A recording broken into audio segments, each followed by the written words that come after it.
La parole est à M. Chouki, donc vous avez 15 à 20 minutes pour faire l'exposé, votre exposé. La parole est à vous. Oui, merci. Donc, je voulais faire juste une petite remarque sur le camarade qui est présent, absent, donc parmi nous. Voilà, donc je milite depuis 52 ans pour la démocratie et le socialisme. Je suis, pour ceux qui ne le savent pas, donc à la fondation et à la direction de, de, de, de, de ce mouvement qui a été une école pour beaucoup de gens, le GCR PST. Ça a duré 40 ans. Et depuis 2012, nous nous sommes séparés. J'aimerais y revenir dans la discussion, ce n'est pas forcément essentiel dans la présentation. Dans la présentation, nous appelons l'UTS, mais disons le PST que j'ai quitté s'est coupé en plusieurs fractions sur une base politique que j'aimerais pouvoir exposer à l'occasion. Bon, alors par rapport à l'invitation qui m'est faite, ça ne se refuse pas, d'autant qu'il s'agit de camarades avec lesquels j'ai milité pendant un certain nombre d'années, à l'époque où ils étaient en Algérie. Et donc, ils m'invitent à m'exprimer. Nous nous sommes concertés et nous pensons que, bien sûr, ça ne se refuse pas, alors que nous ne refusons même pas les invitations des courants ennemis, des courants, disons, qui expriment les oligarques et qui expriment les multinationales quand il leur arrive par hasard de nous inviter, nous nous présentons donc a fortiori avec des camarades avec qui nous avons partagé il n'y a pas trop longtemps des combats en Algérie. Bien, alors par rapport à la situation que nous vivons, donc cette situation reste marquée par l'extraordinaire explosion populaire du 22 février, pour l'appeler comme on l'appelle, comme ça sera consacré dans l'histoire. Bien, alors cette explosion-là, vous avez peut-être oublié, mais la plupart des gens qui parlent en son nom aujourd'hui disaient méfiez-vous, les appels anonymes, on ne sait pas, ça va être les islamistes. Rappelez-vous, hein, une bonne partie, y compris de vos invités des prochaines séances, c'est ce qu'ils disaient la veille du 22 février, avant de s'approprier les uns après les autres cette révolte qui, évidemment, est une révolte de la jeunesse populaire, comme cela arrive depuis si longtemps dans notre pays, où le mouvement ouvrier ne joue pas le rôle dirigeant dans la patrie des classes défavorisées. Donc, la première question qui se pose par rapport à ce mouvement du 22 février, c'est s'agit-il d'un complot, hein, c'est cette question et revient dans le débat ces jours-ci. S'agit-il d'un complot? J'ai l'habitude, puisque je m'exprime quand même par les vidéos que nous faisons de notre propre initiative sur ma chaîne sur YouTube Mawaqif DZ, ou dans les conférences qu'il m'est donné de présenter dans les seuls endroits où on peut les présenter, à savoir les villages en général de Kabylie. Donc, ça, c'est un acquis de 80, n'est-ce pas? Donc, ces conférences sont enregistrées, certaines sont sur YouTube, et vous pouvez vérifier que j'ai l'habitude d'expliquer l'authenticité du mouvement populaire du 22 février 2019. Est-ce que ça veut dire qu'il n'y a pas de ce que j'appelais Fikrbichin. Est-ce que ça veut dire que les services occidentaux ou les services algériens n'ont pas joué un rôle? Oh que non. Bien sûr qu'ils ont joué un rôle. Ils ont essayé de jouer, de peser de tout leur poids. Mais rappelez-vous, quand l'OTAN au complet mobiliser tous ces salariés, ceux qui sont financés par les ONG et qui ont été récemment dénoncés de façon documentée par Ahmed Ben Saada, tous ces gens-là étaient mobilisés. Toutes les chaînes étrangères avaient braqué leurs caméras sur les petits groupes qui s'agitaient à ce moment-là. Et l'on sait que du côté algérien, la divergence entre le général Toufir et Bouteflika sur la question du 4e mandat avait mobilisé un certain nombre d'opportunistes aussi qui se sont agités énormément, mais qui ne représentaient pas beaucoup de monde. Donc, tous les comploteurs nationaux et internationaux n'ont pas pu déclencher à l'époque un mouvement, alors que le 22 février 2019, un mouvement immense s'est déclenché. Son authenticité ne fait aucun doute. Je rappelle, ça a commencé par, dès que l'annonce de la candidature au 5e mandat a été faite, le 11 janvier, je crois, si je ne me trompe pas, le 11 janvier ou le 11 février, je ne me souviens plus. Dès cette époque-là, 2 jours après, c'est Haj Rermo, la mascara avec sa pancarte. Juste après, c'est un groupe à Achlef. Ensuite, c'est la manif de Kharrata. Quelques jours plus tard, quelque chose de profond se révèle autour de Rachid Neguez, qui n'est pas tout à fait un homme politique, ça ressemble beaucoup plus à un clown politique, mais il a révélé un phénomène, une attente terrible de la jeunesse, puisque à Khenchela, vous connaissez l'anecdote de Khenchela, le maire qui lui dit tu viens pas chez nous, nous on appartient à Fahamatourou, et donc la jeunesse de Khenchela est sortie pour accueillir Neguez, comme elle est sortie à Guelma, Constantine, Annaba, Skikda, Gigel, etc., à l'occasion des visites de Neguez, révélant un potentiel, révélant une attente des jeunes. Et qu'est-ce qu'ils criaient ces jeunes le 22 février? Qu'est-ce qu'ils criaient ces jeunes? Ils criaient des chansons qui étaient déjà chantées dans les stades depuis des semaines. Ce n'est pas un mouvement qui est né le 22 février. Je pense peut-être que c'est une idée du DRS. Je ne crois pas que ce soit Zetot et les mercenaires du Qatar. Je pense que c'est plutôt le DRS qui a dû fixer cette date-là pour un petit peu ébranler la fratrie Bouteflika qui s'accrochait. Mais je pense que la réalité du mouvement qui s'est déclenché ne fait aucun doute. On s'en fout du 22. Ça aurait pu être le 21 ou le 23. Ceux qui s'attendaient à ce que les islamistes s'emparent du processus et tout ne comprenaient pas. Et d'ailleurs, jusqu'à présent, ils ne comprennent pas la société. Ils ne regardent pas la société. Jusqu'à présent, quand vous entendez un politicien bourgeois opportuniste, il est là en train de se dire oui, attention, Ali Belhajna, et voilà, ou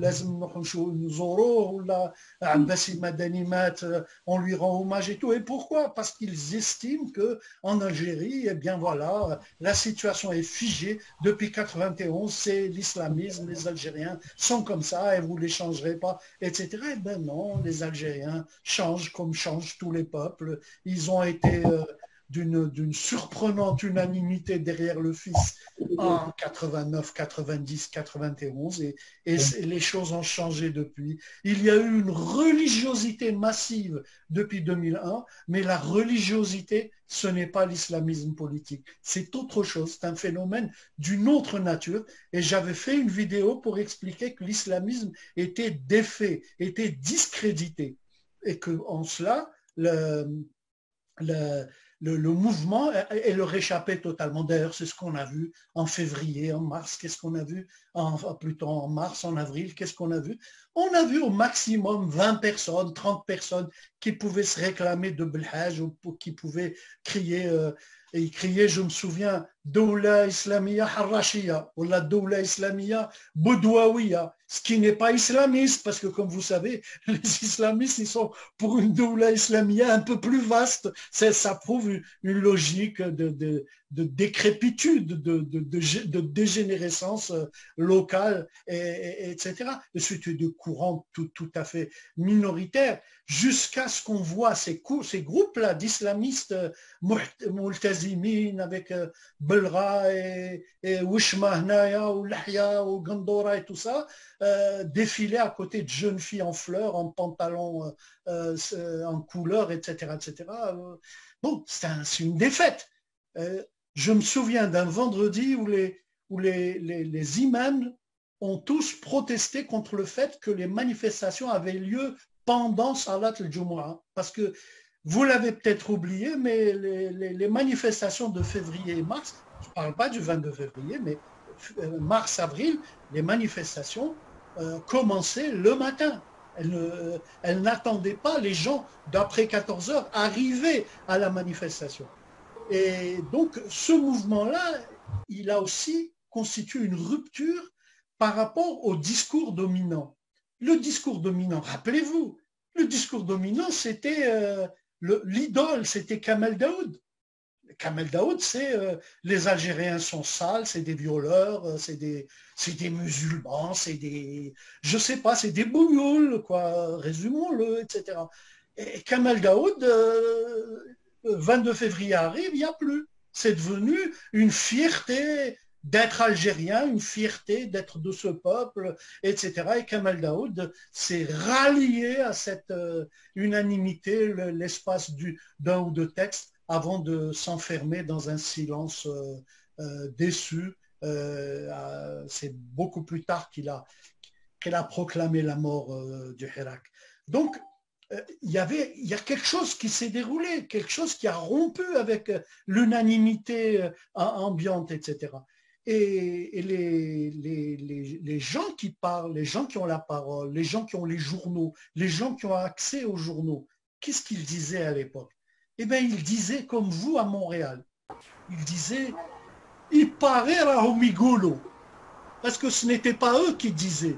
C'était la jeunesse des quartiers populaires qui parlait. Cette jeunesse pouvait avoir un diplôme de Babzouar, mais c'était une jeunesse radicale d'un anti-impérialisme diffus. Rappelez-vous, cette jeunesse qui fêtait Kadhafi quand la presse du monde entier et les élites du monde entier, de la droite à l'extrême gauche, dénonçaient le dictateur sanglant Bougnoul, et bien dans les stades, on soutenait Kadhafi, comme plus tard sur la question des printemps arabes, il y a eu des ruptures. Rappelez-vous la jeunesse de Ain Mlila qui a mis un portrait, un tifo où il y avait le roi d'Arabie Saoudite avec Trump et il a fallu qu'Yahya s'excuse auprès de l'ambassade d'Arabie Saoudite. Donc, ça a été quelque chose d'important. Le mot d'ordre central, c'était Khlitul Bled. Bon, mais après, Khlitul Bled Yessarraqin. Khlitul Bled Yessarraqin. Alors, très vite, les élites se sont dépêchées de nous expliquer que Sarraqin, c'est la bande du pouvoir. Par contre, au niveau de ceux qui avaient le pouvoir, bon, parmi ces élites, ils nous ont expliqué que ce n'est pas toute la bande, c'est la famille Bouteflika. Bouteflika est associé. Sinon, le reste, on va revenir à une société normale, comme au Canada, comme en France, comme aux États-Unis, une société où les brigands capitalistes ne seront pas embêtés par les réglementations étatiques, bureaucratiques, etc. etc. Donc, Khlitul Bled et Sarraqin, c'était autre chose dans l'espoir de la jeunesse. C'était Makinch Sreka. Ce n'est pas normal que cet enrichissement rapide de toute une couche de la population pendant que se paupérise une majorité des gens. Je passe sur les détails. L'anti-impérialisme, c'était le fait de dire Trump, Macron, ne vous mêlez pas de nos affaires. C'est une affaire de famille. arrêtez de piller l'Afrique, arrêtez de prendre du gaz gratuitement. Cet anti-impérialisme, c'est une époque, mars-avril. En mars-avril, nous étions des millions, pas forcément 17 millions. Faut apprendre à compter. Bon, faut être réaliste, mais 5 millions de personnes, c'est énorme. 100 000 personnes, c'est extraordinaire. Donc, on n'était pas forcément 17 millions, mais on était nombreux et on était hégémonique dans la société, au sens où aucune voix n'osait nous contredire, nous qui manifestions. Et la couche dominante, c'était les jeunes des quartiers populaires. Ce n'était pas le mouvement ouvrier. Ce n'était pas nous. Ce n'était pas le Parti ouvrier. J'aurais préféré que le drapeau rouge dirige les manifestations. Ce n'était pas le drapeau rouge. Il y avait une grosse confusion idéologique, une grosse confusion, une grosse désorientation qui transparaissait, etc. Rappelez-vous, vous qui avez vécu 2001, rappelez-vous, sans l'existence concrète du petit noyau du PST et de l'immense réseau du syndicalisme enseignant, il y aurait eu le mouvement populaire organisé de 2001? Jamais. Jamais. Et d'ailleurs, pourquoi il a coulé? Il a coulé parce qu'il n'y avait pas un parti, parce qu'ailleurs, il n'y avait pas justement ce syndicalisme pour structurer, pour irriguer, former à peu près tout le tissu militant qui encadrait le mouvement. Donc, à partir de Ramadan, les choses ont changé. À partir de Ramadan, les choses ont changé. Bien entendu, je vais aller vite à ma conclusion. À partir de Ramadan, les choses ont changé. Évidemment, ils ne sont pas restés les mains derrière le dos, les autres. Hein. Ils se sont organisés pour nous dire, c'est la famille de Bouteflika, la Essaba, le groupe là. La Essaba des capitalistes, oui, mais la Essaba, vous avez vu Bouteflika et son frère, d'ailleurs, qui sont exclus des procès. On juge d'autres gens. Non. Et même autre chose, lorsque Gaïd Salah était au cœur de la contestation, et puis après, Gaïd Salah, c'est lui qui donne les thèmes de la contestation, qui te dit supprimer les 3B, etc., etc. Ils ont manœuvré. Et ils ont manœuvré aussi en désignant les Kabyles de sorte à provoquer une division objective dans le mouvement. Ça s'est passé comme ça. Fin avril, le mouvement commençait à s'essouffler. Pourquoi il s'essouffle? Parce que ça n'existe pas une révolution où des gens ne font que ça pendant des années. Ça n'existe pas. Dans la confusion en plus. Rappelez-vous 2001. 2001, le mouvement, il a duré combien? Et tous les gens qui parlent au nom de 2001, ils sont rentrés dans le mouvement après le 5 juillet, le plus souvent. Ce sont des gens qui ont rejoint le mouvement beaucoup plus tard. Donc, qu'est-ce qui s'est passé chez nous? À partir de fin avril, Ramadan approche, les jeunes commençaient à être moins nombreux. À Ramadan, il n'y a pas de jeunes du tout. Vous savez ce qu'ils font les jeunes vers Ramadan? Ils dorment. Ils dorment jusqu'au Maghreb. Il faut vivre en Algérie, il faut le savoir. Vous avez vécu en Algérie, vous savez comment c'est. Alors, à notre grande surprise, le mouvement a continué. Il a continué avec des gens comme moi, des cheveux blancs, mais des gens aussi socialement, plutôt des élites sociales, des professeurs, des médecins, des petits commerçants, beaucoup plus ce genre-là. Les jeunes passaient nous voir après Ramadan, pas pendant Ramadan. Les gens passaient nous voir de temps en temps. Ils passaient, mais ils ne se mélangeaient pas. Ils restaient dans des endroits précis et ils n'étaient pas très nombreux. Et donc, le mouvement a numériquement décru de 20 fois ou de 50 fois. Il y a des fois où nous étions vraiment peu nombreux. Il y a des wilayas où le mouvement a disparu complètement. Et le reste, à part quelques métropoles comme Borj-Borerij, Béjaïa, Tizi Ouzou, Bouira venant après, mais Oran, par exemple, c'était très faible, Belabès, ça a pu disparaître, Béchar, n'en parlons pas, Djelfal, Rouat, etc., etc. Donc, il y avait, c'est vraiment pas comme les 2 premiers mois du mouvement populaire, massif, anti-impérialiste, aspiration populaire, avec parfois même des aspirations sociales qui transparaissaient. Et depuis, on est en train de nous inventer une direction. Des gens ont été promus. Ils sont promus comment? Comment on les connaît? Les noms que vous connaissez, auxquels vous pensez, vous les connaissez comment? Vous les connaissez parce qu'ils sont passés Shourouk, Bilad, ils sont passés Watan, ils sont passés Maghreb émergent, ils sont passés Maghrébia, ils sont passés dans la presse de l'impérialisme et de nos oligarques, dans Liberté aussi. Ce sont ces gens-là qui sont un peu connus. Les autres, silence total. Silence total. On n'en parle pas, ils n'existent pas. Et donc, on a des habitués qui sont devenus des vedettes incontournables. Et comme pour 2001, rappelez-vous, vous l'avez vécu.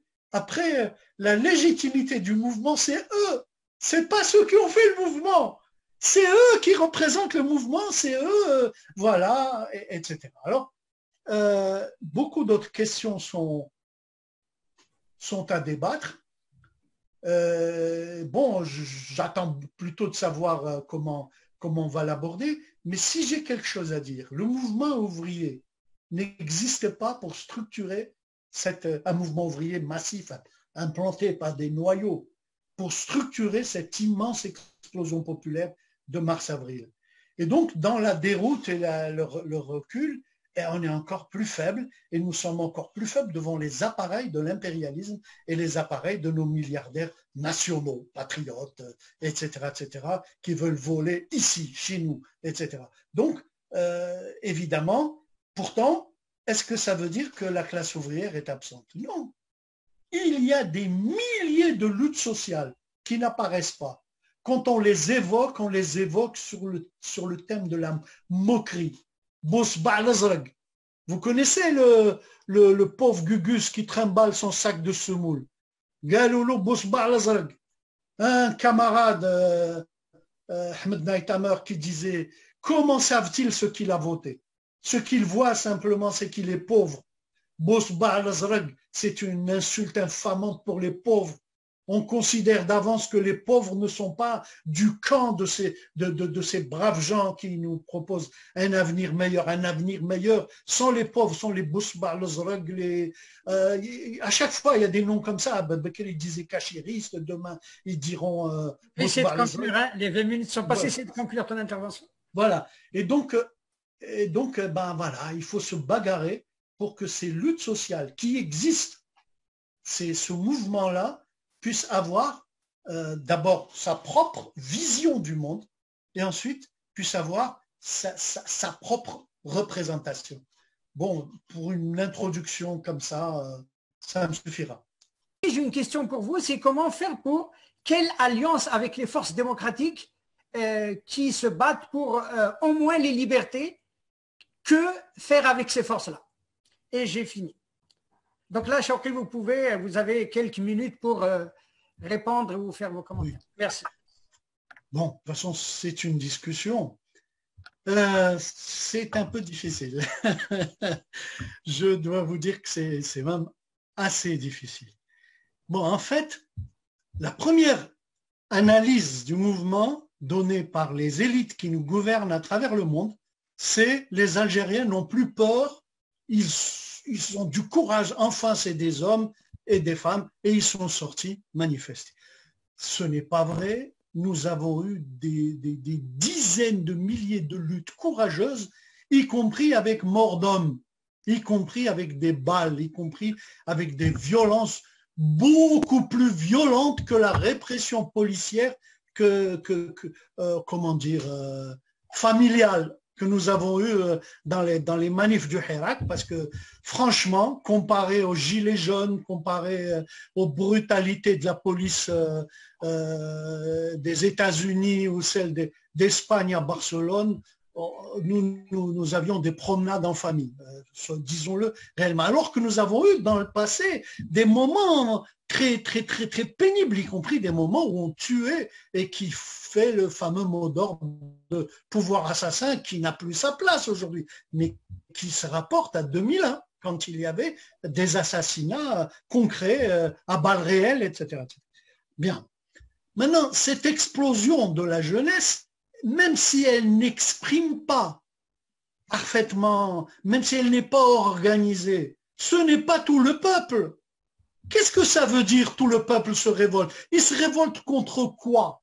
Contre une poignée de malfaiteurs. Ça, c'est dans les contes pour enfants. Ça n'existe pas dans le monde réel. Dans le monde réel, il y a des intérêts sociaux, des gens distribués ici et là, et même chez les pauvres gens, il y avait des gens qui soutenaient, on les appelait les cachiristes à l'époque. Ils étaient beaucoup plus nombreux que ceux qui manifestaient le 22 février. Le 22 février, on n'était pas très nombreux. Moi, je suis descendu voir. Hein. Je n'avais pas, je ne suis pas organisateur ni quoi que ce soit. Je suis descendu voir, c'était pas très nombreux. C'est par contre assez nombreux le 1er et surtout le 8 mars, et ça a continué à être très très nombreux. À ce moment-là, on a eu des ralliements, etc. Donc, ce rassemblement de tout le peuple, abandonner cette idée. Ça n'existe pas, tout le peuple. Ce qui existe, c'est des intérêts, des gens, et il faut qualifier, il faut comprendre qui sont ces gens-là et tout. Par contre, ceux qui ont rejoint ce mouvement du 22, ce mouvement des jeunes des quartiers populaires, ce sont des gens, c'est un regroupement assez hétéroclite. On a eu notamment l'opposition qui est pire que le pouvoir. Une opposition qui promet aux jeunes pire que le pouvoir et qui le disait, parce qu'il ne faut pas regarder que la propagande. Il faut voir qu'est-ce qu'ils proposent concrètement.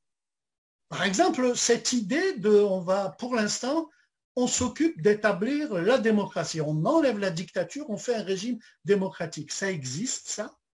Ça veut dire quoi, un régime démocratique? Ça, c'est la propagande des pays capitalistes avancés. Parce que contrairement à ce qu'on croit, ce n'est pas dans les pays du tiers-monde que les gens sont complètement embrigadés. Dans les pays du tiers-monde, tout le monde croit que les journaux mentent. Par contre, dans les pays avancés, tout le monde pense que les journaux disent la vérité, que les télés disent la vérité. Même quand il est établi qu'elles ont menti, ils continuent à les croire. Il y a une domination écrasante. Ça s'explique, ça mérite des longs développements. Donc, ils nous ont dit, voilà, on enlève la dictature, on met la démocratie.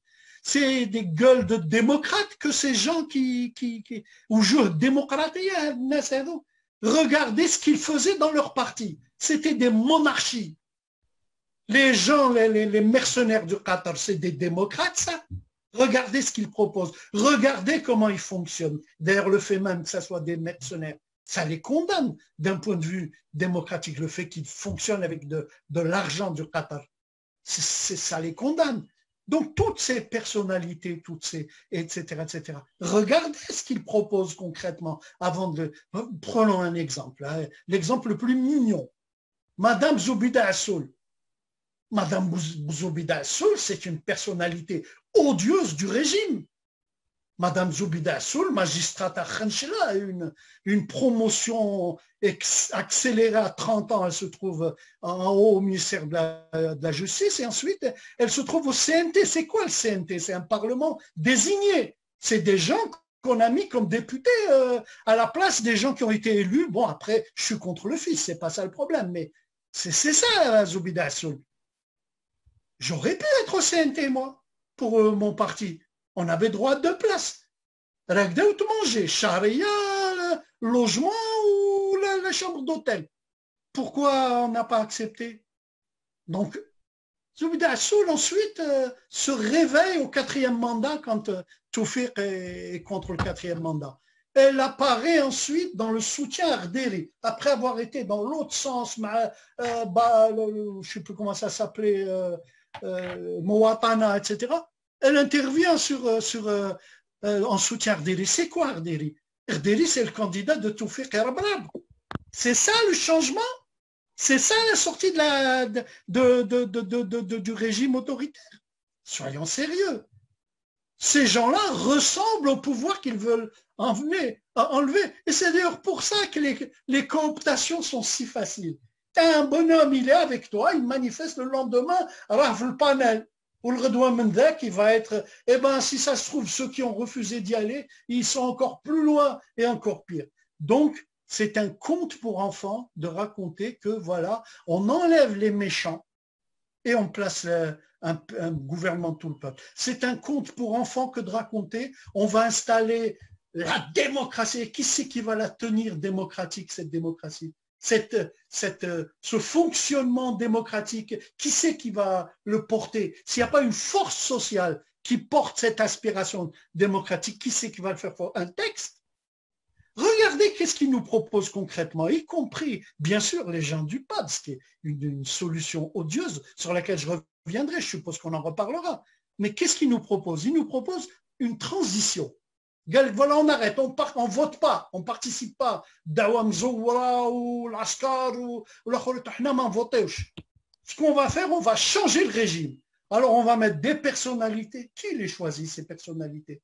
En général, on choisit des personnalités de droite, des personnalités conservatrices, des personnalités. C'est ça qu'on choisit en général. Donc, ces personnalités, qu'est-ce qu'elles vont faire? C'est écrit, hein? Vous regardez les textes qui paraissaient à l'époque et tout, qu'est-ce qu'elles vont faire? Elles qui vont d'abord enlever la constitution hyper présidentielle et tout, sultana, les caïns. Bon. Et ensuite, ce qu'ils vont faire, ils vont changer l'économie rentière. Et après, on aura la démocratie, on sera un pays, en gros, un pays comme le Canada, la Suède, c'est ça l'objectif sur lequel on fait rêver. Mais à l'époque où Bouteflika installait sa monarchie présidentielle, qui a dénoncé la monarchie présidentielle?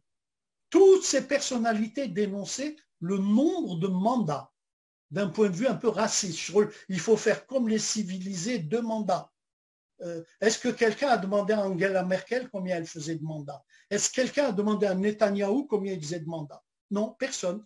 Ça compte pas. Mais c'est pour dire aux bougnoules, vous êtes des bougnoules, vous avez des présidents qui durent. Ça, on a parlé du nombre. Il fallait parler de la concentration. Et moi, j'ai l'honneur de l'avoir écrit à l'époque. J'ai le nombre de mandats, je m'en fous. Ce qui compte, c'est que le Premier ministre n'a plus aucun pouvoir, que le Parlement n'a aucun pouvoir, les élus du peuple n'ont aucun contrôle sur l'action de l'exécutif. C'est ça qui compte. Eh bien, aujourd'hui, ils nous disent ça. Ensuite, ils nous disent, on va changer l'économie rentière. Ça porte un nom, ça s'appelle l'ultralibéralisme. Ça veut dire, ces gens qui ont les subventions, le populisme, etc. Voilà, c'est des éléments de langage qui nous ont complètement intoxiqués. Mais non, ça, je ne suis pas d'accord. D'abord, d'un point de vue démocratique, si des gens non élus changent les institutions et changent l'économie de l'Algérie, pourquoi on vote après? Ce n'est pas la peine de voter. Si on vote, c'est pour décider. Donc, on doit voter avant que les changements soient faits, premièrement. Deuxièmement, ces transformations-là, ce sont des transformations que j'aborde, des transformations que je combats. Je suis contre, avant tout, contre cette solution où on veut appauvrir les pauvres et libérer le climat des affaires pour que les milliardaires fassent leurs affaires. Ça, je suis d'abord contre ça. Je suis pour que les pauvres gens aient une chance de vivre dignement dans le pays. Et la démocratie, il y a un malentendu sur le mot démocratie. Chez les marxistes, quand on parle de révolution démocratique, on veut dire la transformation qui industrialise, qui libère les femmes, qui fait la réforme agraire, qui libère la nation, qui développe les langues. C'est ça qu'on appelle la révolution démocratique. Pour eux, c'est simplement les formalismes démocratiques de l'État. C'est même pas les libertés pour les pauvres. Ça s'appelle le populisme. Chaque fois qu'il y a eu une manifestation de travailleurs, là, etc., ça c'est une formule d'un mercenaire célèbre. Comment ça s'appelle? Par exemple, ça c'est bien connu, etc. Eh bien non. Moi, je considère que si on fait une transformation, c'est pour que tout le monde mange à sa faim, soigne ses enfants, éduque ses enfants, loge dignement. On fait ça pour ça. Et on voudrait que les gens décident, parce que quand les gens décident, forcément, ils ne décideront pas contre leur propre intérêt. Non, maintenant, ils veulent nous vendre un formalisme pendant qu'ils nous installent une dictature de l'argent, une dictature des forces d'argent. Alors les gens du PAD, pour ceux qui étaient de notre bord, c'est une trahison qui porte un nom dans l'école marxiste. Ça s'appelle le Front populaire. s'allier avec ceux qui soutenaient Abraham, le plus grand brigand capitaliste de notre pays. Lisez ce qu'on disait Belhaïd Abdeslam. Tout l'argent qu'il a eu de l'État, tous les impôts qu'il ne paye pas, même Tebboune qui le réhabilite pour faire contrepoids à Haddad et compagnie, même Tebboune, c'est le 56e contributeur alors que c'est l'homme le plus riche d'Algérie. Eh bien, c'est ces gens-là, donc on fait alliance avec eux pour faire quoi? C'est quoi? Les libertés? Ah oui. Faire alliance pour libérer les détenus du Hirak, d'accord. Ça, on fait alliance avec qui veut. Il n'y a pas de problème. Point. Faire alliance pour les droits des femmes, on fait alliance avec qui veut. Faire alliance pour Tamazirt, on fait alliance avec qui veut. Mais faire alliance pour changer le pays avec des gens qui nous écrasent et qui veulent écraser encore plus les travailleurs, et il y a erreur. On se trompe. Ces gens-là ne renoncent pas à leur profit, ne renoncent pas à leur patron éclairé. Donc, il y a une trahison profonde. C'est pour une trahison de ce genre que, par exemple, le vieux camarade Barbichu Léon Trotsky disait, par exemple, voilà, c'est fini pour l'internationale communiste, puisque c'était l'époque où elle faisait alliance avec la France et l'Angleterre contre le fascisme. Hein, ça a l'air très noble et tout. Mais concrètement, c'est à ce moment-là qu'ils ont abandonné le mouvement national algérien et abandonné le mot d'ordre d'indépendance algérien. Ben, c'est la même chose. C'est des gens qui nous disent Machi Wakta. Et il y a des camarades avec qui je me suis réuni il y a quelques années que j'entends dire dans leurs vidéos Machi Wakta, qu'est-ce que c'est on veut plus, on veut pas. On fait d'abord la démocratie. C'est quoi la démocratie? La démocratie pour les marxistes, la démocratie bourgeoise, c'est la dictature de la bourgeoisie. C'est pour ça qu'il y a la fameuse formule dictature du prolétariat. Par dictature du prolétariat, ce que voulaient dire les marxistes, c'est démocratie ouvrière. Mais dans une sorte de boutade, Lénine disait, eh ben, nous, notre démocratie, ça sera comme vous, la démocratie bourgeoise, nous, ça sera la démocratie ouvrière, c'est-à-dire la dictature du prolétariat. C'est une boutade. Donc, ceux qui croient que la bourgeoisie peut faire une démocratie, eh bien, il y a une divergence assez importante avec eux, c'est qu'ils ne comprennent pas qu'on ne peut pas voler les gens et leur donner le pouvoir de choisir et le pouvoir de décider. Quand on vole les gens, quand on vole le travail des gens, on a besoin de les faire taire, et de les faire taire violemment. Et c'est ce qui explique le fait que dans les pays avancés, on a abandonné la paix sociale et le rouge à lèvres des institutions et tout, et qu'on a un pouvoir répressif, qui a un armement guerrier contre les manifestants civils, et ça nous rappelle Germinal, ça nous rappelle Zola, ça nous rappelle voilà. Bon, donc, ce que je vous dis, c'est... De conclure, camarade, pour voilà, ce que je vous dis, c'est que il faudrait... Il faudrait qu'on s'entende, il faudrait qu'on avance ensemble dans la discussion, qu'on avance dans la compréhension du sens des mots. Voilà, la discussion continue de toute façon. Merci Chokri pour ton enthousiasme. C'est ton tour donc pour des commentaires. Et si tu as, moi j'ai une petite question pour toi. Au départ, il y avait la revendication de l'Assemblée constituante. Si tu pourras répondre après. Tu as été très critique envers ça. On aimerait savoir pourquoi. Qu'est-ce que tu avances comme argument? Qu'est-ce que tu reproches à ça? Merci.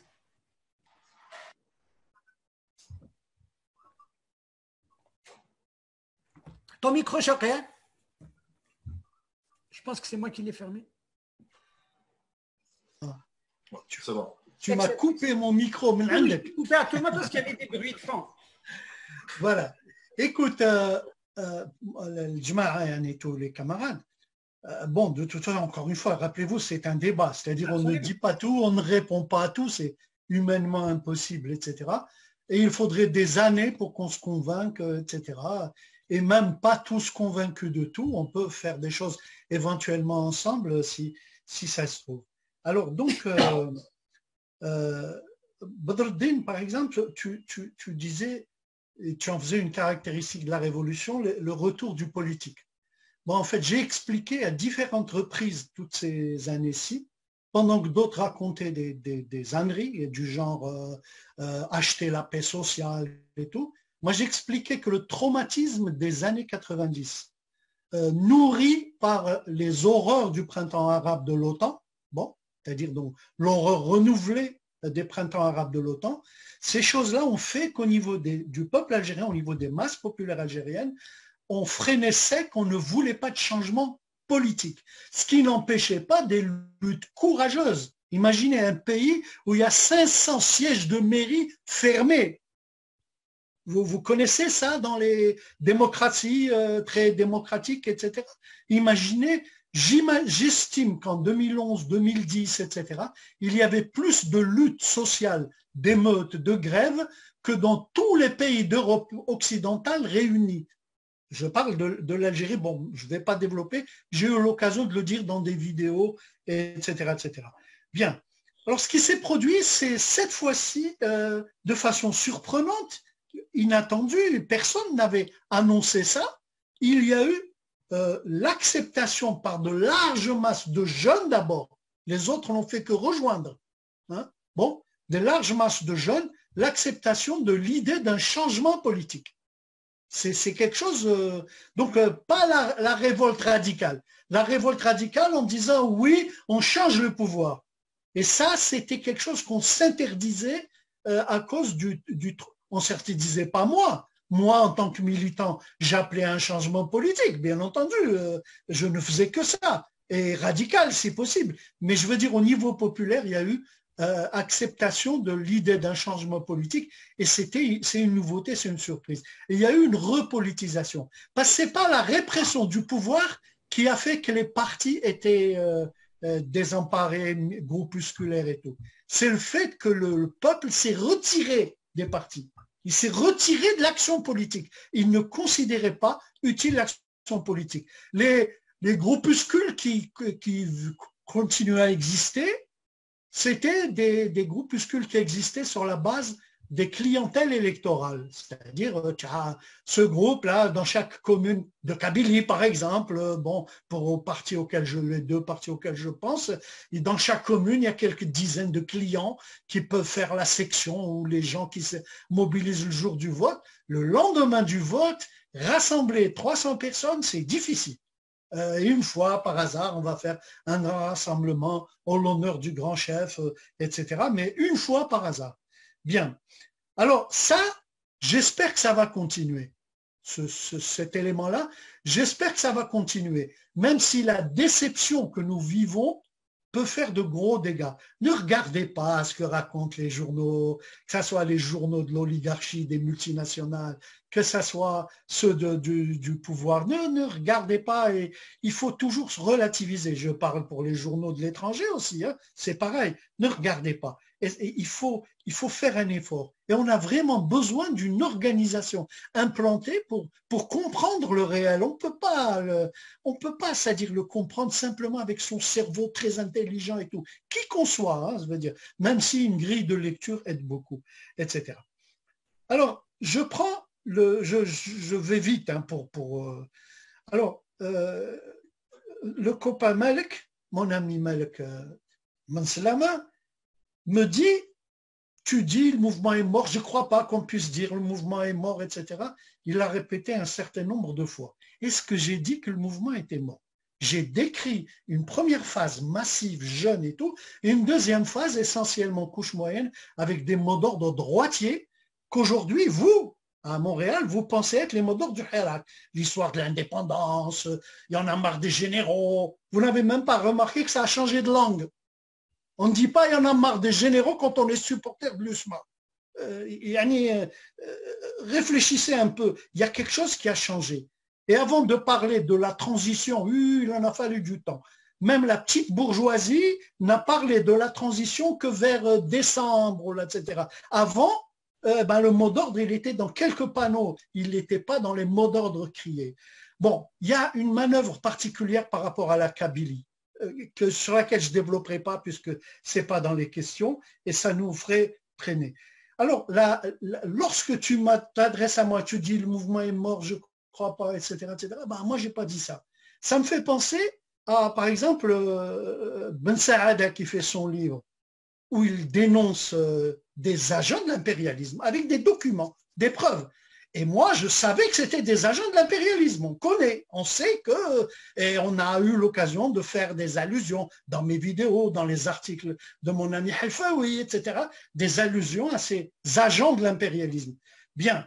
Alors, on lui dit quoi? On lui dit oui, Ibn Saada, il a tort de dire que c'est des individus qui ont fait un mouvement aussi grand. Est-ce qu'il a dit que c'est ces individus qui ont fait le mouvement? Jamais. Est-ce qu'il a dit qu'il était contre le mouvement? Pas du tout. Bekri, au début du mouvement, il a eu des formules que je ne partage pas. Mais dans son livre que j'ai lu, moi, dans son livre, il fait une introduction dithyrambique sur le Hirak, que je ne partage pas, mais qui est dithyrambique sur le Hirak. Et ensuite, il donne des documents sur des traîtres qui relèvent des tribunaux, parce que c'est des agents des services étrangers. C'est des gens agents. Je ne sais pas s'ils sont payés comme fonctionnaires ou s'ils sont simplement, ils collaborent volontairement, mais ils collaborent avec des services étrangers. Et je peux en parler à une autre occasion si vous m'invitez, etc. Et ce sont des adversaires, ce sont des ennemis. Ah, dénoncer un Doubab du pouvoir. Doubab, c'est la formule de Zetot, qui lui-même est Doubab du Qatar. Mais je veux dire, dénoncer un Doubab de Tebboune, ah, quel héroïsme! Mais dénoncer les Doubab de Washington et de Paris et de Tel Aviv, ça relève de, oui, on est Srebs, et d'ailleurs, les gens qui nous adressent ces accusations, il n'y a pas très longtemps, il n'y a pas très longtemps quand vous les regardez l'un après l'autre. Bien, alors, sur la question du PAD qui a été avancée à différentes reprises, pourquoi parler du PAD? Le PAD, je vous enverrai la photo de la manif du PAD à Tizi Ouzou. Il y a quelques dizaines de personnes. C'est quoi le PAD? Le Rassemblement national, leur cortège national, ils sont 300 personnes quand ils se tenaient tous le drapeau, etc. Qu'est-ce que c'est le PAD? Et même le PAD de bougie, qu'est-ce que c'est? Un certain nombre d'anciens camarades qu'on salue. Heureusement qu'ils n'ont pas pris leur pantoufle à 100%, mais je veux dire, ce n'est pas une implantation dans la société. Il y a d'autres groupes, il y a des groupes significatifs. Par exemple, il y a le Carré Rouge, notamment les camarades de Vos, les camarades ils ne sont pas nombreux chacun, ni nous, ni eux, ni l'UTS, ni l'Alliance de la gauche populaire, l'Action de la gauche populaire, ni les personnalités de gauche qui viennent avec nous. Mais il est arrivé que ce carré rouge soit aussi gros que le carré initial du PAD. Hein. Qu'est-ce que vous croyez? Mais vous ne le verrez jamais dans l'Ouatan, et surtout pas dans Maghreb émergent, de notre camarade Maghreb émergent, de notre ex-camarade, mais qui aujourd'hui est un porte-voix des courants les plus libéraux du pays. Donc, il existe d'autres gens. Par exemple, certains attribuent à, quelqu'un a dit le contraire avec raison, quelqu'un attribue à Zetot je ne sais quoi. Il y a même des camarades de gauche qui disent, voilà, Zetot a réussi, grâce à le Magharibi, à beaucoup de moyens, etc., à avoir des copains à Shlefa, Constantine, un peu en Kabylie, etc. D'accord. Comme un certain nombre d'organisations. Comme nous, au PST, on avait des copains un peu partout. Est-ce qu'on représentait le peuple? Non. Est-ce qu'on représentait la classe ouvrière? Non. On était bien, on était militants et c'est tout. Mais lui, il a un peu moins que ce que nous étions au PST, mais il a surtout un porte-voix de la chaîne Aoures ou la chaîne Magharibi Bekri et un certain nombre d'acteurs au niveau international qui répercutent leurs choix politiques et leur donc, pour voilà les groupes qui existent. Alors, des personnalités brillantes. Souvent, j'entends des camarades, vous notamment, j'entends dire, oui, les figures du Hirak, elles sont connues. Les figures du Hirak, ça veut dire quoi? C'est des gens qui ont été sélectionnés, je l'ai déjà dit, sélectionnés d'abord par les entretiens du pouvoir que Saïd Saadi a révélé le 1er avril dans une interview à Europe 1. Lui-même étant concerné. Et ces personnalités ensuite ont été présentées Shourouk, Bilad, Nahar, etc. ou le Magharibia. Où le Magharibia a joué le rôle d'état-major de la révolution. C'est quoi une révolution? C'est quoi une révolution? La politisation, ce n'est pas une révolution. Une révolution, c'est un changement d'ordre social. Et j'en parle dans une vidéo. On n'est pas sur la route d'un changement d'ordre social. Est-ce que ça veut dire qu'on méprise le mouvement? Est-ce que le mouvement est mort? Non. Le mouvement, quel mouvement? Je vais en parler. J'espère qu'il y aura une conclusion où je pourrai en parler. Mais le camarade Kamal, donne son point de vue. Bon, et son point de vue est respectable. C'est un point de vue aussi respectable que mon point de vue. Bon, mais ce n'est qu'un point de vue. Quand il dit, voilà, moi je pense que l'État doit intervenir un peu et tout, donc je situerai le camarade Kamel dans les anti-ultra-libéraux. Mais je le considérais quand même un peu comme libéral, puisqu'il est pour que les affaires soient libres, etc. Alors que moi je pense dans un pays arriéré, dominé par les grandes puissances impérialistes, les affairistes ne peuvent être qu'importateurs ou dépendants, ils ne peuvent amener qu'une situation de sous-développement. Ils ne peuvent que développer le sous-développement, mais ça demande une longue discussion. Alors, le camarade, à ce point de vue-là, c'est son droit, mais ce point de vue-là, il faut qu'il le défende, il faut que ça soit dit. Mais ces gens-là qui te disent, il faut la démocratie, on parlera après khalas, une fois que le nouveau pouvoir est bâti sur des principes et tout, et ceux qui se proposent de nous le bâtir sont des ultralibéraux. Pourquoi? Parce que l'argent des journaux, l'argent des télés et tout, franchement, une télé, pour faire une télé, il faut des milliards. Il en faut beaucoup. Qui c'est qui disait on ne manifeste pas avec, etc. Je vais vous dire, moi, s'il s'agit de manifester pour la libération des détenus du Hirak, je ne dis pas les détenus d'opinion, je dis les détenus du Hirak. Parce qu'au début, quand on arrêtait les petits jeunes qui nous ont obtenu par des bagarres avec les policiers, ils nous ont obtenu le droit de manifester. Il n'y avait pas grand monde au portillon. Il n'y avait ni avocats par dizaines, ni ceci, ni cela. Vous savez, la première équipe qui a mis en place un réseau, etc., au local du PST d'ailleurs, cette première équipe, eh ben, elle a fait le boulot qui était normalement le boulot des Ligues des droits de l'homme. Mais il y avait 5 Ligues des droits de l'homme rassemblées dans les rassemblements de la société civile. Elles ne défendaient ni les détenus, ni l'égalité homme-femme, ni. Parce qu'elles étaient sur une démarche qui est celle du PAD aussi, la démarche de la démocratie. Changer les choses d'abord et après, on verra, ça sera démocratique. Et d'ailleurs, quand vous regardez la dernière déclaration du PAD avant la sortie pour cause de pandémie, eh ben, il disait il va falloir qu'on s'élargisse. S'élargisse à qui? S'élargisse jusqu'à Zetot, puisqu'il s'agit de s'élargir pour renverser le régime, etc., etc. Donc, faites attention les camarades, il faut donner leur valeur aux mots. Une alliance pour Thamazigh, nous l'avons faite même avec des gens à la limite de la bienséance. Vous vous souvenez, on a fait ça pendant des années. Une alliance pour le droit des femmes, on a fait ça avec des gens du pouvoir, des gens de la bourgeoisie libérale, Libra, droit des femmes. C'est clair, c'est net, c'est des alliances ponctuelles. Comme disaient les anciens, marcher ensemble, frapper ensemble, marcher séparément. Mais pour marcher vers un changement de la société avec des gens, non. Moi, j'ai manifesté, et Rabrab était à quelques mètres de moi. Et Rabrab, je suis désolé, c'est l'une des pires calamités, disons, les khlet le bled dans les 30 dernières années. Et d'ailleurs, dans la manif, il y avait quelques applaudissements, il y avait des huées aussi, mais les vidéos qui circuleront ne reprendront pas ces huées.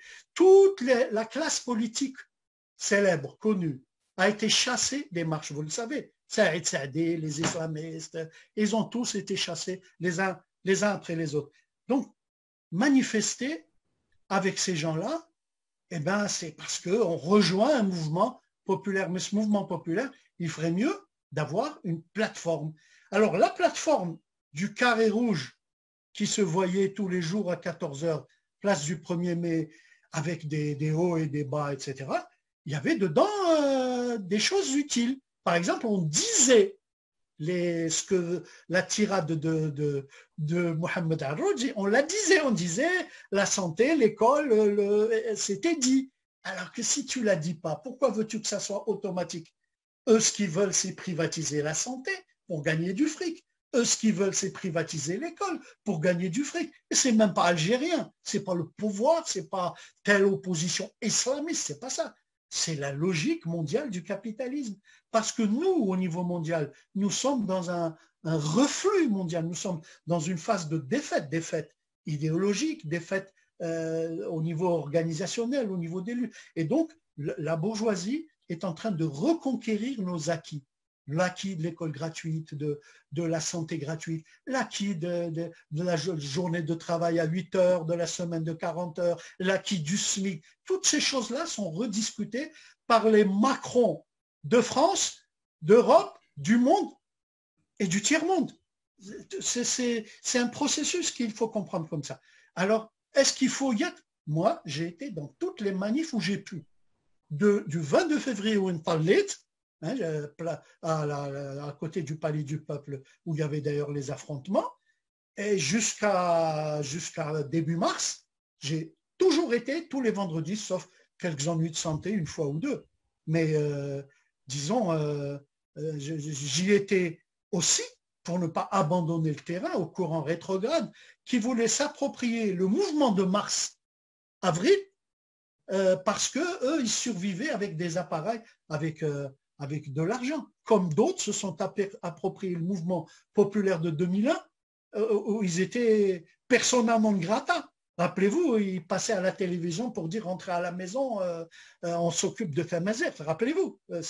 Eh ben, donc, nous n'avons jamais déserté. Nous étions toujours là-bas. Il y a toujours quelque chose à faire, là-bas ou ailleurs. Il faut faire quelque chose. Est-ce que le mouvement va reprendre? Tu me poses une question sur la constituante. Ça va être difficile, sans être trop long, mais je vais essayer d'aller de manière rapide. En 88, quand il y avait la révolte le 5 octobre 88, j'ai écrit, dans le projet de déclaration de mon parti, le GCR, j'ai écrit à Assemblée constituante ou quelque chose qui ressemble, etc. Bien. Et puis, après, il y a eu le fils. Il y a eu le fils qui a été hégémonique dans le peuple. Le fils a été hégémonique dans le peuple. Ils n'ont pas donné des coups de bâton aux gens pour qu'ils soient derrière eux. Hein. C'est-à-dire, il y a eu une hégémonie brutale, mais il y a eu adhésion massive, etc., etc. Quand tu es dans cette situation-là, est-ce que c'est le moment de dire aux gens, Yajma'a, on vote? Réfléchissons un peu.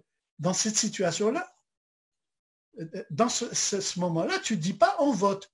Tu te bagarres pour faire passer un point de vue différent du point de vue majoritaire, hégémonique, etc. On a eu le même problème sur la question des femmes. Il y avait des copines qui disaient, des copines extérieures à notre courant, qui disaient le peuple doit décider. Abrogation du code, le peuple doit décider. Abrogation du code, on l'a dit avant même qu'il y ait un code. Hein, on l'a dit, on a commencé avant eux. Bon, mais le peuple doit décider. Sur la question des femmes, c'est vraiment pas le bon sujet. Hein. Ces gens-là, ils n'ont pas une famille, ils n'ont pas un quartier, ils n'ont pas un village. Ils ne savent pas ce que le peuple a décidé pour les femmes.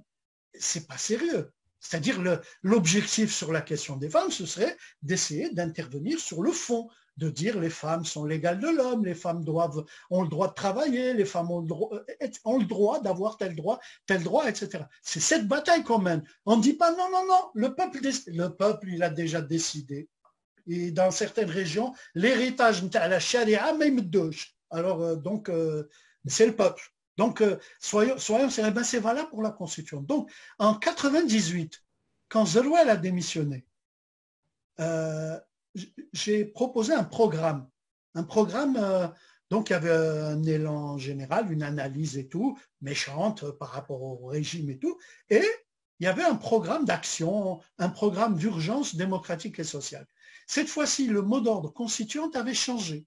C'est-à-dire, on disait la constituante pour réaliser les besoins du peuple, enfin, vous voyez, c'est-à-dire on conditionnait la constituante de sorte à pouvoir légitimement dire non, c'est pas cette constituante-là qu'on voulait. On voulait une constituante qui réalise les fondamentaux du peuple. Vous voyez, puisqu'il faut être bref et résumé. Après ce qui s'est passé en Tunisie, après ce qui s'est passé en Égypte, raison de. Est-ce que l'urgence, oui, il faudra une constituante un jour. Mais si par hasard il y a une constituante aujourd'hui, nous, on continuera à travailler pour une autre constituante qui redresserait ce que fera cette constituante d'aujourd'hui. Donc les gens qui moi j'appelais ça par salafisme trotskiste ou par salafisme, comment je vais dire, chauquiste, c'est ces gens-là qui continuent à dire constituante, bon, par mécanisme et tout, alors que ils cachent leurs opinions, ils cachent leur rapport à leurs mœurs, leur façon de vivre, etc., etc. C'est pas sérieux. La politique, c'est quelque chose de concret, comme rappelait Badruddin, c'est-à-dire on donne c'est sérieux. Manesh Drari dans une cour d'école et tout, on est en train d'agir sur le réel et tout. Et donc aujourd'hui, c'est pas qu'il faut pas une constituante comme ça dans l'absolu. La constituante fait partie de notre arsenal, comme la grève générale ou autre et tout. Mais pour agiter constituante, il faudrait déjà avoir réglé le problème du contenu de la transformation que la constituante consacrera. Il faudra au moins avancer dans ce truc-là. C'est comme la grève générale. Il y a des gens qui ont appelé à la grève générale avec beaucoup de retard. Mais pourquoi? Pour faire une transition avec des notables. Ils ont même proposé Ahmed Taleb. Je veux dire, c'est incroyable. À quoi ça sert d'avoir des syndicats? Il n'y a pas besoin d'avoir une police pour nous réprimer. Nos représentants s'en occupent très bien. C'est quelque chose qui doit éveiller notre esprit. Donc, au niveau des propositions faites, c'est-à-dire la constituante, n'est vraiment pas le sujet du jour.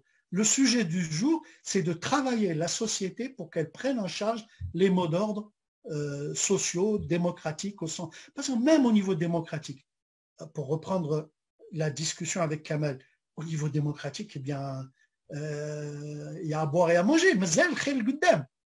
Dans la démocratie, il y a par exemple les libertés naturelles, les droits naturels, ceux que tu citais, le droit à la vie, le droit à l'école, à la santé, à l'instruction, au logement, au travail.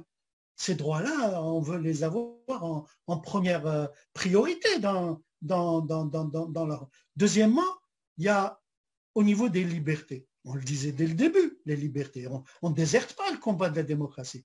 On disait les libertés, c'était dans le statut de l'UTS et c'était toujours dans toutes les déclarations, et y compris au début du mouvement. Rappelez-vous, regardez les vidéos, vous pouvez vérifier. On disait le droit de manifestation, d'organisation, d'expression sans agrément. Je ne demande pas l'autorisation à mes adversaires pour pouvoir faire un parti. Mon parti, c'est pour détruire votre système social et politique, et vous voulez que je vous demande l'agrément et vous ne me l'accordez pas, ce qui est tout à fait normal puisque vous êtes contre ce que je propose. Donc, c'est quelque chose qui est bien clair. Le projet constitutionnel, en parole, Tebboune a avancé là-dessus, il a avancé un peu, mais rien à voir avec ce qu'il pratique. Dans la pratique, des partis agréés le refusent de se réunir. Alors, dans leur local, alors donc, quand il nous dit désormais les réunions, c'est pas crédible, je veux dire, c'est pas, mais ça ne veut pas pour autant dire que ce n'est pas utile que le débat avance et qu'on puisse dire de telles choses. Il y a ensuite une autre dimension qu'on évacue complètement, c'est que depuis regardez le post de notre ami Halfaoui récemment à propos de la Constitution de 1976. Dans la Constitution de l'époque du capitalisme d'État, du populisme, etc., il y avait écrit quelque chose qui disait l'État étend sa propriété sur les mines, le sous-sol, l'eau, les infrastructures, etc., et sur tout ce qu'il aura nationalisé, et sur le commerce extérieur, etc. Il disait et il éteint sa propriété de manière inaliénable. Bon, comment est-ce qu'ils font? D'année en année, de réforme en réforme, on évacue cette dimension et donc on institue l'Algérie comme un pays normal. Parce que l'Algérie n'est pas un pays normal. C'est pour ça qu'il y a les logiques printemps arabe. C'est pour ça qu'il y a des agents des services français et américains qui interviennent ici. Parce que l'Algérie est un pays qui n'est pas encore une néocolonie à 100%, comme le Maroc, la Côte d'Ivoire, le Sénégal. C'est un pays où il y a encore un petit quelque chose. c'est un pays capitaliste, donc un pays où des gens s'enrichissent sans cause, mais c'est un pays où il y a encore ces petites différences qu'on voudrait abroger. Quand vous regardez les projets économiques de Farhat Aitali, eh ben moi j'ai une formule. C'est Farhat Aitali entendait parler des projets de Farhat Aitali, il les démolirait de manière vulgaire et grossière, comme il est l'habitude de démolir les projets l'Ukhraïn. Parce que c'est scandaleux. Wesh, on a des mines, alors on va lancer des appels d'offres. وعلاش وحنا ما عندناش درعين ما عندناش يدين حنا جياح ما نقدروش نخدموا les mines تاعنا. Le Babzouar ne sort pas des ingénieurs en industrie minière, etc., etc. On a des gisements pétroliers, alors on va lancer des appels, des trucs et tout, ou qu'il va falloir transformer, etc. On va appeler les investisseurs et on va leur donner l'argent. On va leur donner 90% de leur capital, on va leur donner. Puisque où est le problème? Ah non, l'État doit rester régulateur, il doit être loin et tout. Et ça, c'est une priorité pour les États-Unis, pour la Banque mondiale, pour le FMI. L'État ne doit pas intervenir pour protéger l'économie d'un pays faible. Par contre, les États-Unis, l'État intervient, il n'y a pas de problème. Aux États-Unis, les multinationales commandent et l'État est à leur service. Il n'y a pas de problème. Il fait même des guerres pour faire avancer les intérêts de ces multinationales. Donc, au niveau des libertés, donc, il ne faut pas rester dans les généralités. J'ai entendu un camarade, je l'ai lu plutôt sur son poste, écrire « Regardez, la police de Montréal, elle est là pour protéger notre rassemblement, alors que la police d'Alger, les Bougnoul, vous connaissez un peu la logique Kamel Daoud, violeurs, méchants, vulgaires, etc., etc. » Et moi, si je me souviens bien, la police canadienne, le jour où il y a eu le grand mouvement des étudiants contre la hausse des frais d'inscription, eh bien, la police canadienne a encerclé tous les manifestants, les a tous arrêtés et ils ont tous payé une amende. Ils ont tous été inculpés. Et regardez ce que fait la police française d'ailleurs. Il y a 3 fois, 4 fois, 5 fois plus d'inculpations, alors que les Gilets jaunes sont un mouvement minoritaire. Et je vous corrige, hein, les Gilets jaunes par rapport à notre mouvement de mars-avril, c'est un mouvement minoritaire. C'est un mouvement magnifique, respectable, mais minoritaire. Voilà. Donc, je vous dis, c'est-à-dire, donnons du contenu à la démocratie que nous voulons. Parlons-en concrètement. Parlons-en concrètement de la société que nous voulons construire. C'est ça la priorité. Et s'il y a quelque chose d'urgent, c'est de demander les libertés. La liberté de s'exprimer. D'arrêter avec cette situation où je suis interdit de m'exprimer, où je peux m'exprimer nulle part parce qu'il y a les médias privés qui appartiennent aux milliardaires, il y a les médias publics qui appartiennent à l'État des milliardaires, puisque c'est un État bourgeois, même si c'est un État qui a encore un petit peu un aspect bureaucratique, étatiste, qui reste chez lui. Alors, est-ce que le mouvement est mort, encore une fois? Non. Je n'ai pas dit que le mouvement était mort, mais j'essaie de comprendre ce qui n'est pas mort. Est-ce que le peuple tout entier est encore dans ce mouvement? Non. Le peuple tout entier n'a jamais été tout entier dans le mouvement. Mais ça n'existe pas. Il y avait un mouvement très massif, ce n'était pas tout le peuple. Bon. Les autres, on les appelait les cachiristes, rappelez-vous. Et les autres étaient très, très nombreux. Hein. Non, vous en faites pas. Hein. Bon. Au vote, d'ailleurs, au début, les gens de Bouteflika se disaient, on passe au vote et vous allez voir. Rappelez-vous, les premiers jours. Et donc, on était très nombreux, très, très nombreux. Mais après, c'est des couches moyennes. Par exemple, vous pouvez prendre les vidéos du passé. Hein. Les vidéos du passé, vous regardez les mardis étudiants. Alors que vous avez des étudiants tous avec des cheveux blancs. C'est pas normal. Il y a quelque chose. Et d'ailleurs, c'est pas des profs universitaires. Hein. Vous voyez une mine, c'est autrement. On a des signes là d'appartenance sociale qui sont communs dans une société, etc., etc. Donc, ce mouvement-là ne représente pas tout le peuple. Il faut conclure, on va reprendre la discussion après, on va donner la parole aux autres camarades. D'accord. Le peuple, donc je disais le peuple, il a fait aussi d'autres choix. Certains ont décidé de soutenir la stabilité par peur du chaos. Ça existe. Il faut pas... Après, tu les appelles Bousba al-Zarq si tu veux. C'est pas une façon de discuter. Discutons des choix politiques. Moi, j'ai pas voté, mais des gens peuvent avoir voté sans être des traîtres définitifs, etc. Bon, je me tais. Merci, Chokri. Merci, Mohamed. Merci, les camarades. Je commence par vous remercier de m'avoir invité. Je veux dire, notre média qui commence là va me donner un retentissement, etc., au niveau des larges masses que je n'avais pas de toute façon, puisque les grands démocrates qui sont propriétaires de journaux estiment que notre opinion n'a pas d'importance. Je me rappelle de l'époque où nous étions très très importants, notamment dans les fichiers de police, n'est-ce pas, où on nous appelait les Harouches, par exemple, bon, et on était cités uniquement comme les comploteurs, etc. Par exemple, pour vous donner un exemple de cette injustice qui reste et qui est tout à fait naturelle, puisqu'elle est planétaire, savez-vous que dans le rapport ISAAD, le seul parti qui est cité, c'est le PST, et précisément les syndicalistes enseignants du PST. C'est le rapport ISAAD. Personne n'en parle. Personne n'en parle. Ça n'existe pas. Ce qui existe, c'est les personnalités, les gens bien, les roches, les ceci, les cela. Voilà, c'est les médias sont une, comment dire, c'est-à-dire nous n'avons pas accès à la réalité. La réalité, nous y accédons sous le filtre, les lunettes colorées des médias, et les médias appartiennent aux puissances, le pouvoir réel de la société. Prenez l'exemple des États-Unis, là. Le président, qui est un gars qu'on ne soutient pas, bon, mais il se trouve qu'il est en contradiction avec le pouvoir réel, les multinationales. Pourquoi? Parce qu'il est pour un protectionnisme, et les multinationales, par définition, sont pour le mondialisme.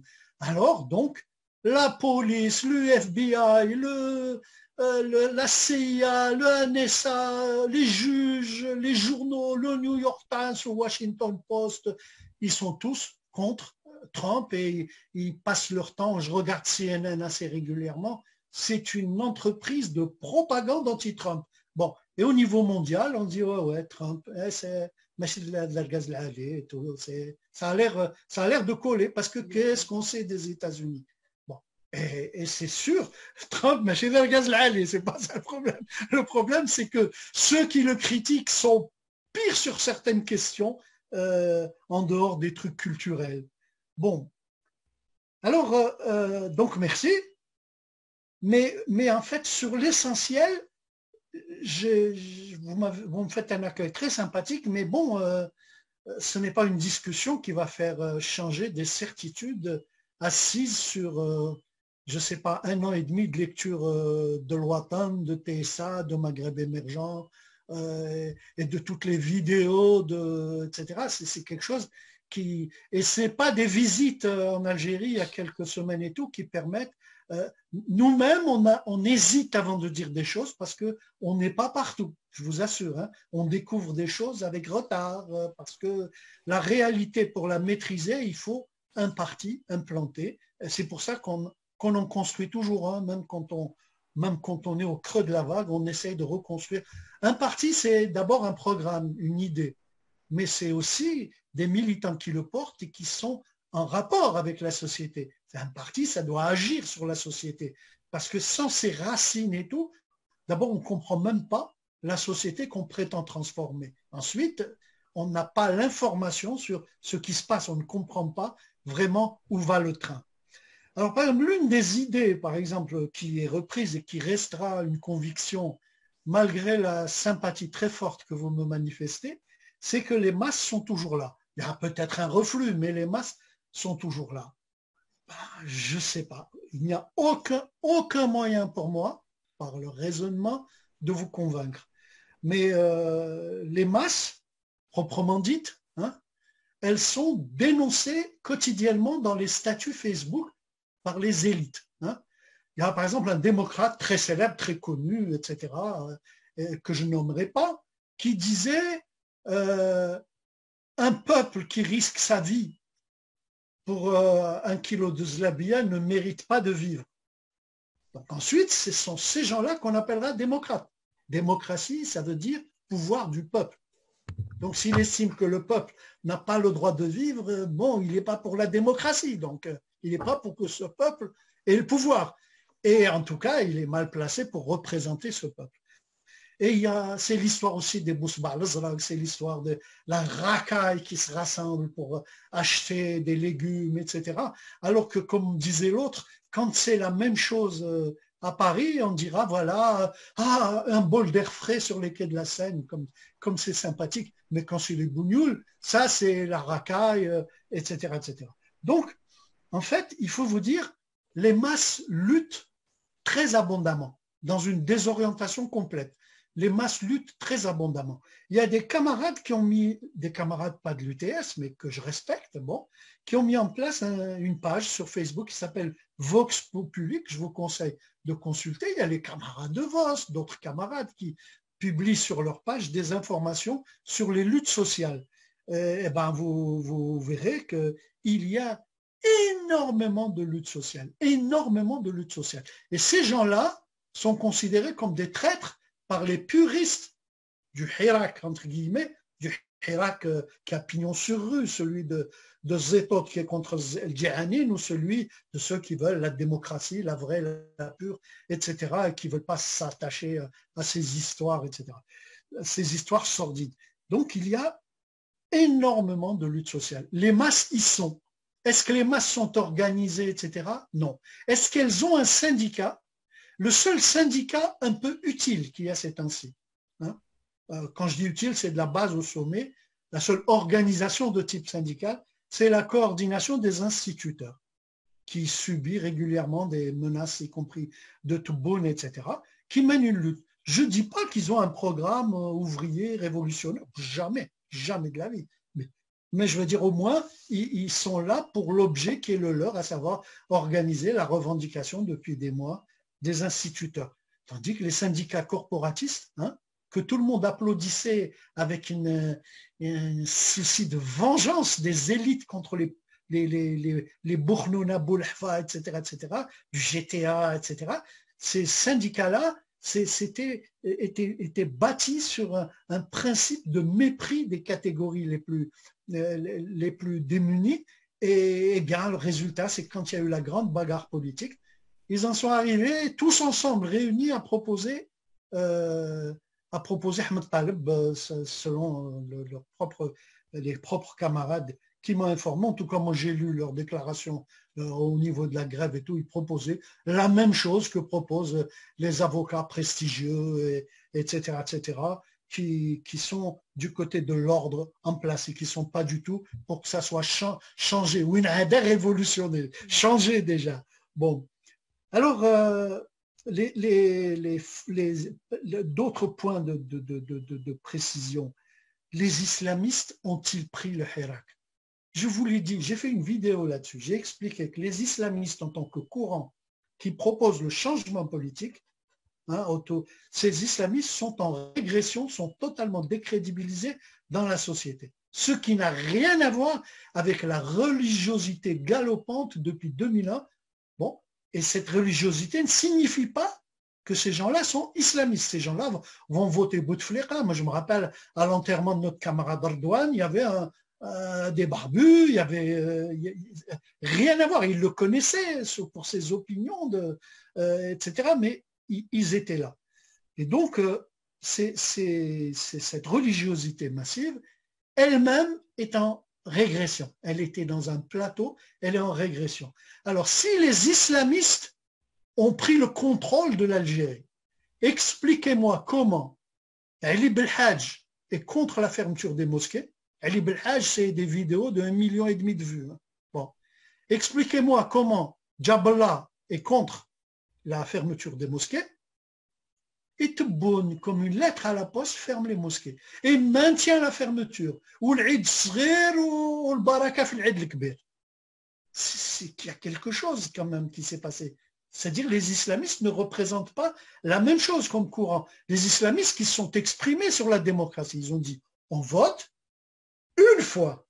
Et après, خلاص كاين طريق اللي دارها ربي يعني on vous dira, c'est nous qui vous dirons واش قال ربي, c'est clair, il n'y a pas d'interprétation et de bon. Donc la vieille formule la démocratie à coffre, avec des accommodements tactiques, elle a été réexprimée ces temps-ci. Donc les islamistes ne sont pas les représentants de... Moi je me souviens, dans mon quartier, les gens qui faisaient la prière en masse, tout le quartier est à la mosquée à toutes les heures de prière, eh bien ils ont cessé d'aller à la mosquée sans attendre l'ordre Ils ont eu un comportement de citoyens du 21e siècle qui regardent le journal télévisé et qui regardent le nombre de cas de contamination en Italie, en France, parce que c'est ça qui a convaincu les gens au départ de la gravité de la situation. Bien. Alors, la question de l'auto-organisation. L'auto-organisation, de quoi? C'est-à-dire quand il y avait des centaines de milliers de personnes, des millions de personnes qui manifestaient. C'était des gens. Quand il y a des gens qui crient les généraux à la poubelle, c'est d'autres gens. Ce n'est pas les mêmes personnes. Ce n'est pas les mêmes couches sociales. Ce n'est pas les mêmes intérêts sociaux. Quand cela s'organise, on se donne l'objectif de faire progresser leur organisation, leur auto-organisation, en double pouvoir, comme en 2001, on n'a pas pu aller jusqu'au bout. On s'efforcera de faire progresser leur auto-organisation sur des thèmes de transformation de l'ordre social, etc. Lorsque les autres là s'organisent, eh bien ces gens-là, c'est-à-dire leur organisation, comme dirait l'autre, il y a la TEF, c'est-à-dire c'est une organisation contre les pauvres gens. D'ailleurs, elle existe, il y a des tentatives de structuration. Ça sera la société civile de la région 2 et 2, etc. À côté, il y a des villages qui s'organisent pour ceci, pour cela. Mais il y a des avocats, des architectes, des trucs qui vont se structurer, mais ils se structurent en tant qu'élite, mieux que la populace. Ils se structurent avec un regard, une suffisance, etc., etc. Bon, regardons qu'est-ce qu'ils proposent tous ces gens. Par exemple, un camarade insistait toujours sur un texte, le camarade Kamel. Bon, ça a l'air d'une évidence qui me fera apparaître comme un nihiliste lorsque je ne le suivrai pas. Bon, par exemple, la plateforme du 1er novembre, est-ce que vous croyez que ça a eu une importance? Est-ce que vous croyez que les moujahidines du 1er novembre ont lu la plateforme du 1er novembre? Est-ce que vous croyez que les moujahidines du 1er novembre ont voté la plateforme du 1er novembre? Même pas les officiers. Quand on dit je ne suis pas obligé. Moi, je suis algérien de 2020. J'ai le droit de proposer les plateformes que je veux. C'est ça la démocratie, non? Il n'y a pas de truc sacré comme ça. Alors, il y en a qui ont transformé ça pour la Soumam avec des objectifs mesquins. L'objectif d'opposer, de transcrire dans le passé les oppositions d'aujourd'hui. Hein. L'opposition d'aujourd'hui, islamisme, laïsme, tout ça, le laïcisme, on va le transporter aujourd'hui. Mais bon, je ne peux pas développer parce que c'est vraiment un sujet très très long. Donc, l'auto-organisation, nous l'avons échoué. Nous n'avons pas pu auto-organiser le mouvement quand le mouvement était fort. Aujourd'hui, le mouvement Hala, je veux dire, il y a de temps en temps des assemblées de notables, mais les rivalités de coq font que pour l'instant, ils se neutralisent mutuellement. Par exemple, quelqu'un citait Saïd Saadi ou truc ou machin, bon, pardon, c'est Kamel, hein, parce que d'autres ont dû le citer, mais Kamel a cité notamment Fi Haja. Par exemple, l'anecdote de l'intervention actuelle, donc c'est plutôt Malek, l'affrontement actuel de Saïd Saadi et de Zetot. De quoi s'agit-il? Il s'agit d'une rivalité interne au RCD. Il s'agit pour Saïd Saadi, qui est l'inventeur de la reddition devant les réconciliateurs à Mazafran, si vous vous souvenez, la bise avec les leaders du fils et tout ça, il s'agit pour lui qui n'a pas pu reconquérir le RCD il a trouvé un pouls dans la tête à son rival Belabès et voilà, ils se mettent derrière et tout, et ils oublient l'islamisme et tout, mais tu l'avais oublié aussi. C'est tout, il ne s'agit que de ça. Après, Zetot lui répond parce qu'il perd des soldats, etc. Mais Zetot plus le PAD et tout, ça ne fait pas grand monde. C'est pas ça qui est en train d'animer les événements. Ils ont le droit d'exister, d'intervenir, de donner leur opinion. On la respecte, mais voilà. Donc, il faut un texte, oui. Nous, on en propose des textes. Et eux, ils en proposent d'autres. Quand tu parles du texte du PAD, je suis désolé, tu parles du texte du PAD après coup. Les gens du PAD, bon, création le 24 juin, c'est ça. Les gens du PAD. 24 juin, je vous ai dit, c'était fini. C'était fini depuis 2 mois. Fini le mouvement des millions. Bon. Avant, qu'est-ce qu'ils faisaient? Ils étaient dans les forums de la société civile. Ce forum de la société civile où il y avait tous les modernistes et tout, et je ne dirai pas tout, parce qu'on n'a pas le temps de tout dire. Bon, ces gens-là, ils ont eu un gros pépin. C'est que lorsqu'il a été demandé de mettre l'égalité homme-femme, ils ont refusé. On va faire une sous-commission qui va étudier ça. Pourquoi? Il y en a certains, ils sont très bien avec leurs femmes, beaucoup mieux que certains camarades auxquels je pense, etc. Non, pourquoi ils font ça? Parce que l'objectif derrière, c'est l'objectif printemps arabe, l'objectif regime change de Washington, de Soros, c'est faire alliance avec toutes les oppositions pour renverser le pouvoir, c'est-à-dire la petite équipe et tout, et installer un régime néocolonial, une révolution colorée. Donc, pour pouvoir faire alliance avec les islamistes, il ne faut pas mettre l'égalité homme-femme. Alors que Tboundara, Bouteflika Darha, Shedli Darha, Zerwel Darha, Boumdine Darha, et la charte d'Alger Darha. Depuis l'indépendance, toutes les constitutions parlent d'égalité homme-femme. Et l'avant-garde démocratique, elle ne parle pas de l'égalité homme-femme. Alors, ça a produit un petit escandre et quelques collectifs femmes se sont retirés. Alors, très vite, ça a éclaté. Donc, ils se sont retrouvés dans le PAD, donc avec une autre géographie et tout. Ils se sont retrouvés dans le PAD où c'est plutôt les partis qui commandent et tout. Rappelez-vous ces gens-là, toutes les ligues de droits de l'homme sont là. Ils ne défendent pas les détenus. Qui c'est qui les défend? C'est un réseau de personnalités, etc. À quoi ça sert la Ligue des droits de l'homme? C'est sa première mission, défendre les droits des citoyens, etc. C'est ça. Pourquoi ce n'est pas eux qui sont à l'initiative? 1 an et demi après, il y a une des ligues qui fait la liste des détenus. 1 an et demi après, pourquoi avant, de quoi ils s'occupaient? Avant, ils s'occupaient du régime change. De se mettre en position pour faire alliance, comme en Syrie, comme en Libye, comme en Irak, faire alliance avec toutes les positions, les oppositions de toutes les couleurs pour renverser le régime. Et donc, le PAD, au début, il ne parlait pas non plus des trucs sociaux. C'est venu après, parce que d'autres gens dans la rue posaient les problèmes sociaux. Et ils n'étaient pas bien nombreux. Hein. C'était le carré rouge dont je parlais. Eux parlaient des problèmes sociaux. Alors, dans la polémique qu'il y a eu et tout, allez, d'accord, on met les problèmes sociaux. Il ne suffit pas de dire les problèmes sociaux, il faut dire lesquels de problèmes sociaux. Il faut dire lesquels.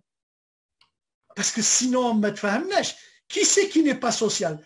Même Hitler, il était national-socialiste. C'est quoi social? C'est pas. Il faut préciser, il faut dire les revendications, il faut les mettre, il faut les hiérarchiser, etc. Donc, ils ont trouvé la formule Algérie démocratique et sociale. C'est pas une réponse. Algérie démocratique et sociale. Bekri, oui, on disait la République sociale, ça voulait dire socialiste. Mais maintenant, on sait, il y a eu des tas de régimes social traîtres, pour reprendre les expériences historiques, et donc il faut s'exprimer. C'est la même chose donc pour la question des élites. Dès qu'il y a eu, il faut se terminer. Vas-y, il n'y a encore que 4 minutes. D'accord. Les élites. Donc, dès qu'un mouvement existe, on lui a dit, bon, vous, c'est terminé. Rappelez-vous 2001. On leur a dit, bon, les jeunes, allez à la maison, on s'occupe de Tamazight. Rappelez-vous, c'était la première, vous vous rappelez, les gens dans les fauteuils rouges, ça te rappelle quelque chose. Et par contre, Badr el-Din, il leur avait dit autre chose. Il leur avait dit, vous voulez la paix, donnez des logements, vous voulez la paix, donnez du travail, vous voulez la paix, yani, donnez-nous les moyens de vivre. Donc, en fait, les élites, au courant de l'histoire, vous regardez la proclamation de l'UTS qui est sur mon Facebook en juillet 2013, vous verrez, c'est-à-dire toutes les étapes de l'histoire, c'est les pauvres gens qui ont fait faire les grands bouleversements. Le 5 octobre, le 11 décembre, c'est toujours les pauvres gens, une révolte des pauvres gens qui fait les transformations historiques. Et pour les élites, il s'est passé une grande transformation en 90 dans notre pays et dans beaucoup d'autres endroits du monde dans cette période-là. En 90, lorsque les masses populaires ont choisi une solution aussi atroce que celle de l'intégrisme religieux, eh bien, les élites ont abandonné leurs idéaux démocratiques qui voulaient donner le pouvoir aux pauvres gens, justement, ou les idéaux socialistes, et ils se sont réfugiés dans les jupes de l'armée ou dans les jupes de l'OTAN. Et donc, vous avez tous les anciens socialistes qui sont en Algérie, en Allemagne, en France, etc., qui sont des propagandistes de l'ordre existant. Bien. Alors, je finis mon temps pour, je vais dire 2-3 idées rapidement. C'est pas une révolution, c'est plus une stagnation qui est en cours. Mais il y a un grand dynamisme dans la société.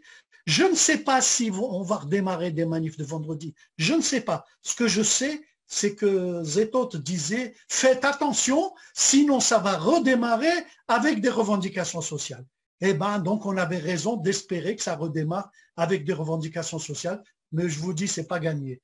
Deuxièmement, sur la question des formulations syndicales, j'ai déjà répondu. L'unité sur des points, oui. L'unité pour faire le changement, je fais l'unité pour faire le changement avec les gens qui font le même changement que moi. Et il y en a beaucoup. Par contre, on n'a pas gagné. Dans la société, c'est une reconstruction. Les gens se sont remis à la politique il y a 1 an et demi. Et aujourd'hui, au jour d'aujourd'hui, les gens ne pensent pas à remanifester. Il y a eu un petit effort de manifestation, par exemple, aujourd'hui. Comme disait un camarade qui vient de m'envoyer, il n'y avait pas assez de gens pour tenter une manifestation.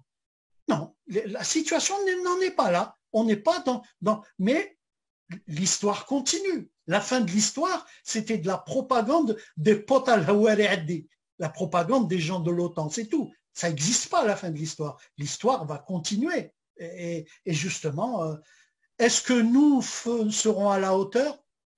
C'est pas dit. Nous militons. Nous militons tous les jours et nous n'étions pas dans les placards. Et ce n'est pas ceux qui étaient à Marseille, à Paris, à Washington, pour parler de celui que je viens de nommer, etc., qui vont me faire le reproche d'être dans un placard. Mais je veux dire, si vous préférez Zetot qui est à Londres, lui, il n'est pas dans un placard et moi, je suis dans un placard. Et moi, je suis tous les jours, je bats le pavé pour essayer de changer les choses concrètement. Ou McFitch, l'UTS, l'Union des travailleurs socialistes, McFetch, regardez les vidéos que je fais sur Mawaqif DZ qui vont reprendre, regardez sur YouTube, il y a d'autres vidéos et j'espère que nous allons reconstruire. Nous ne sommes pas seuls, il y a d'autres gens, il y a des camarades à Constantine, il y a le groupe VOS, il y a le groupe Action de la gauche populaire et il y a d'autres gens encore qui pourraient se joindre à nous pour changer les choses. Et je vous remercie encore une fois de m'avoir donné la parole. Excellent.